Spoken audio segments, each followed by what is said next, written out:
All right, so let's get this started. So first of all, you guys should have watched 3 lectures in the periodic table unit. So if you want to take a look here, this is our homepage here. We have this is what we've been doing this whole semester.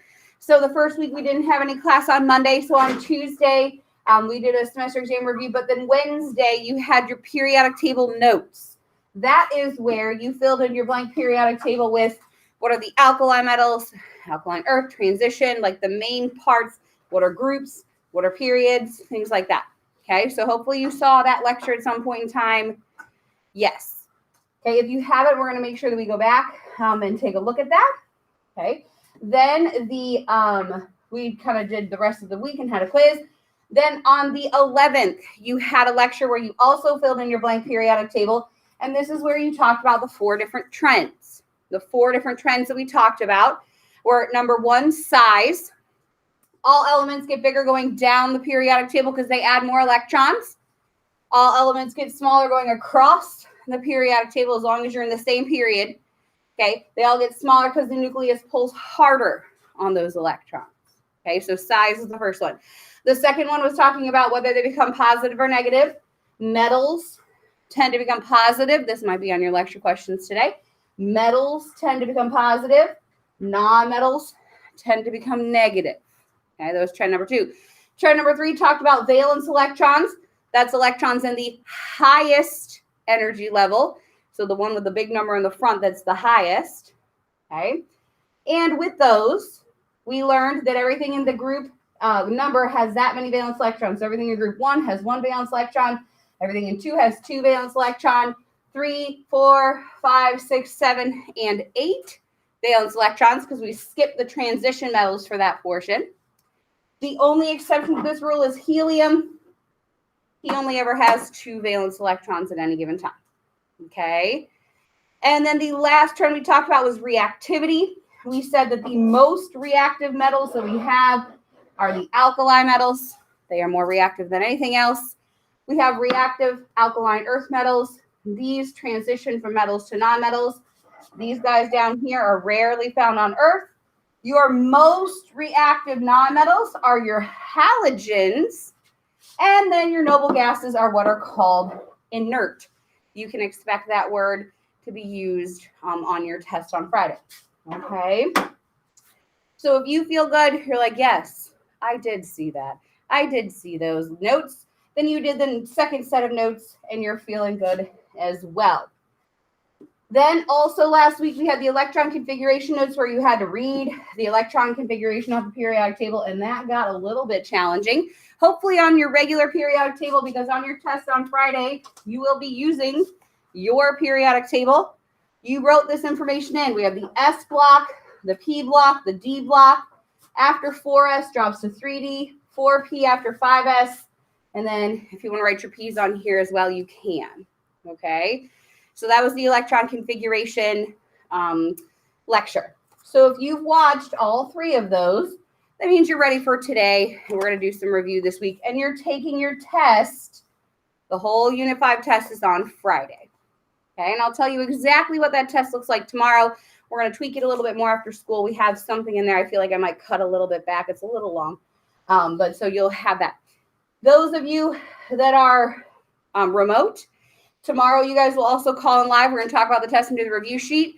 Those of you that are remote on Thursday, though, you will not call in because we'll be doing a lab in class on Thursday.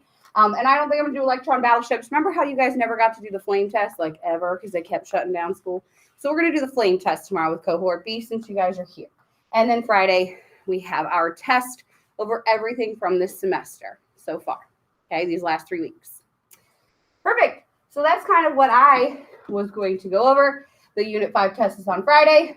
What we're going to start with today, there are 2 things in your packet.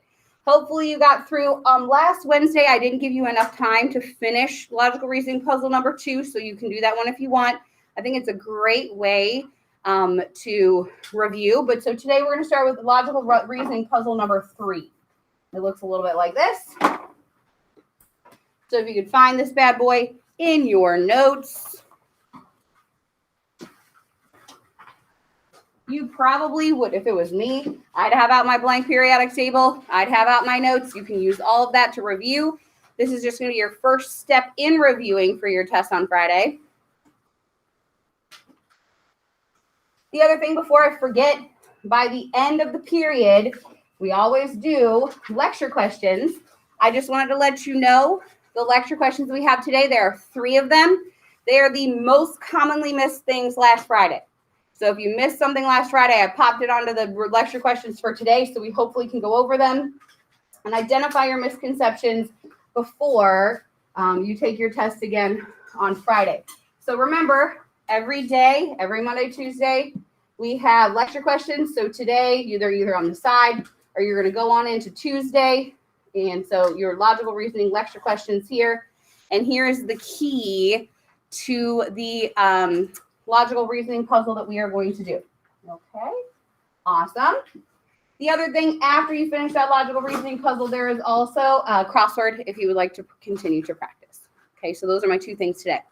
So let's get into the logical reasoning puzzle. I'll do a few with you, and hopefully we're going to feel good and see who knows what trends. Okay, perfect. All right, so the clues up here say the following groups are together. You know, groups on the periodic table go up and down. So I know that ECF go in an up and down column at the bottom of the paper. Okay, I don't know. It might be ECF, CFE, EFC. I don't know. That's what we have to figure out. R, L, B, and T go up and down. Okay, so we have to use that information along with these clues. A has the valence electron configuration that ends in P1. So we remember on our periodic table, this is the P, and this would be P1. So group 3 has the letter A in it. So we know that Z, N, and A must be in group 3. I don't know what order, but above group 3, I'm going to write Z, N, and A. Okay. You don't know what order they're in. I'm going to skip down to Z. You can go in order. You might have to skip a few, but just to kind of show you how you would then, I would sometimes cross them out. Let's skip down here to Z. Z has a full electron configuration of 1s2, 2s2, 2p1. So let's see. 1s2, 2s2, 2p1. This is Z. Okay. So now I know Z goes there. I have to figure out where N goes, and then I can figure out where A is by order of, that's the only thing left. Okay, so you can either go all in order, you can jump around, whatever you want to do. Cross that off the list. Let's start. B is an inert gas. So I look up here and I see RLBT is the inert gas. What group have the inert gases in them? 8, thank you. So I'm going to write a little note to myself here. R, L, B, and T have to go in there somewhere.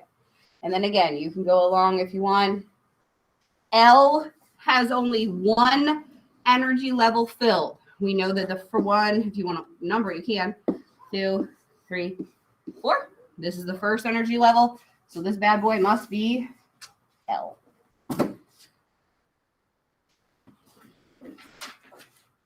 You want to do another? We'll do one more with you. We'll do B. You already did B. And T. T is the largest atomic diameter of its group.